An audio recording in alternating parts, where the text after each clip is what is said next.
د نغمې د خبرو په جواب کې منګل څه وایي. زموږ ویډیو در سره لایک کړئ او سحر میډیا چینل در سره سبسکرایب کړئ. مننه.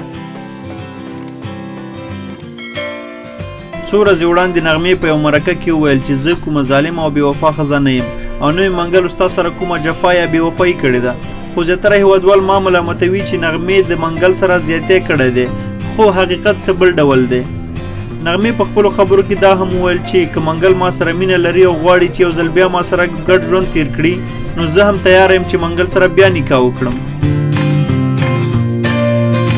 دې خبرو نه وروسته منګل په یو ویډیو کې د افغانستان یو بل هنرمند شفیق مرید سره زړه سپک کړی دی او په یاده ویډیو کې دا شعر بیا زمزمه کوو چې د ګل ښایسته ځواني جانانه تا ته چیرته رسي، سپرلی که ډېر په تا ورېږي ما ته چیرته رسي.